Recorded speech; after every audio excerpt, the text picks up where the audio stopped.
Head over to BoardGamePrices.com to check out Ghostbusters the Card Game and thousands of other games. Hello my friends, it's the Game Boy Geek here, and today we're going to be diving into the universe of one of my favorite movies as a kid, Ghostbusters. Yes, Slimer and the Stay Puft Marshmallow Man, you name it. Today we're going to be looking at a card game. It's Ghostbusters the Card Game. This is from Renegade Game Studios. This is a lighter family style card game. Let me show you how it's played. I'll see you at the other side.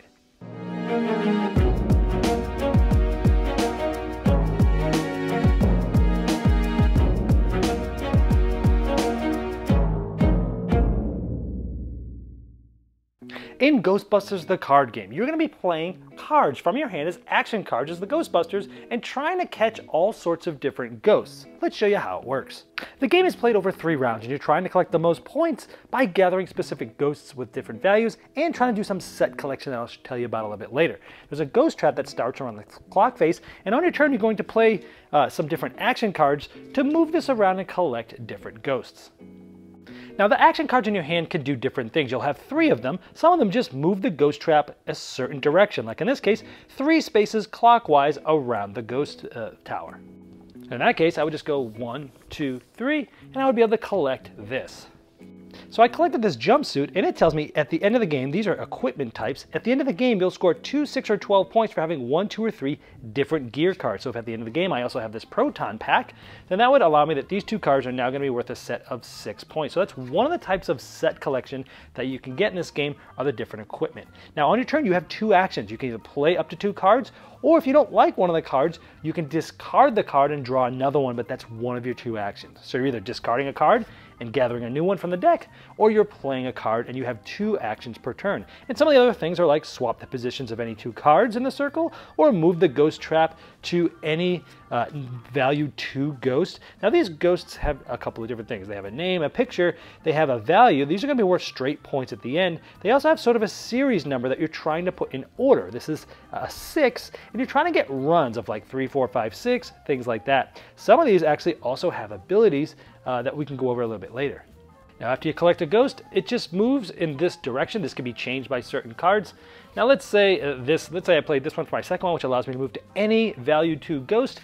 Let's say I move it over to here, and then I collect this one, and once it's done, again, it will just move over here for the next player's turn. And anytime it moves, it actually skips over any empty spots. And again, some of these abilities happen right away. Like this one says move the ghost trap 1 to 3 cards clockwise, so I could do that. I can move it 1 to 3, and then it'll be the next player's turn. And at the beginning of your turn, you'll always have 3 cards, and show you what some of the different ones do. Like this one can allow you to move the trap in the different direction, counterclockwise. This one can capture the top card of the ghost deck. Some of them allow you to capture ghosts that are adjacent to the trap, so they give you all different ways to capture different ghosts. Now turns go clockwise until all of the ghosts have been taken from this clock. Then you'd do 2 more rounds like that. You'd make a clock full of ghosts, do everything until the ghosts are gone, a total of 3 rounds. Now you'd normally have a lot more cards on this, but I'm going to simplify the scoring for you. There's different sets of ghosts everyone will score. If you have the most of a certain ghost type, like here is squiggly lines, if you have the most of those, you'll get the 3 points. And there's 4 different types of ghosts. So you're going for set collection, trying to have the most of different sets of ghosts. You'll also look for sequences. Here we have a 1, a 2, and a 3. So we have a sequence of 3, that'll give us 1 point. But if you get 7 in a row, that'll be worth 10 points. Gear cards, right now we have 2 different ones, so that'll get us 6 points. Slime. Now each of the ones that have slimed monsters that we got like this will be minus 3 points. However, if you happen to have gotten Slimer, each of the ghosts that have slime on them, instead of being minus 3, are actually plus 1. You're also going to get a base score, which is adding up the value of all these ghosts. 5, 1, 1, 1, like that. So that's pretty much how you score a basic game. Whoever has the most is the winner. All right, well, there's Ghostbusters the Card Game. Well, the game obviously has some things going for it right off the bat. The fun and well-known IP, or intellectual property, that is the Ghostbusters. This is going to appeal to a lot of people, myself, and I said in the intro that I loved the movie, and so I think a lot of people are just going to be drawn to the game for that. It does have a pretty simple rule set. You're basically just playing or discarding cards and moving around the clock and collecting cards. It's pretty simple to play. I'd say this is a good intro to hand management and set collection. where you're just teaching those mechanisms to people that don't play a whole lot of games, I would say. You know, you're trying to collect the ghost type, you know, the different types, and trying to get, you know, the set collection points for those, or you're trying to get a bunch of equipment as well, the two kind of different things to go for. I like that when you get the slime, it's minus, unless you get Slimer himself, and then they're actually a point apiece. I think that's kind of cool. The action cards, you know, you're going around this clock, and you're you can take up to 2 actions. So it does teach similar things around games of planning and thinking and looking ahead, where you're playing a card, it's going to move you somewhere, you're going to get that card, and it's going to move you, you know, whatever direction the clock tells you to go, and then you can play another card. So you can sort of have your hand management, try to, you know, figure out what you're going to do on your turn, which ones you really want. And the clock thing's an interesting thing to teach that mechanism. I like the little, you know, some of the ghosts have different abilities, some that trigger right away, some later.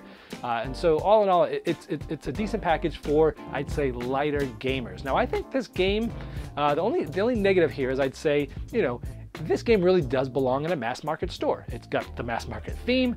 It's pretty easy to learn. From a gamer's perspective, it's simple. But from a non-gamer's perspective, my only negative is it might be a little steeper learning curve for mass market, but it might be a little too light for gamers. It might be in that sort of middle where it's not quite one thing or another. Now granted, this game is simple. If someone who's only played Uno picked up this game and tried to read it, learn it from the rules, they might stumble a little bit and get a little frustrated. Again, this is a very light game. I'm thinking mass market here, not even gateway, but mass market.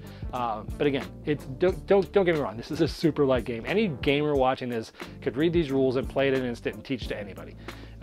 So it was a delightful game. I liked it. I enjoyed it. I liked the theme. It's not one that totally rocked my world. It's not one I see that I'm going to be coming back to. But if you want to introduce someone to set collection and action selection and sort of, you know, hand management, this might be a good one to try, especially if you like the theme. If you like the theme, you're going to like the game more, and you liked Ghostbusters, and you just want a very light card game, it's one to check out, Ghostbusters the Card Game.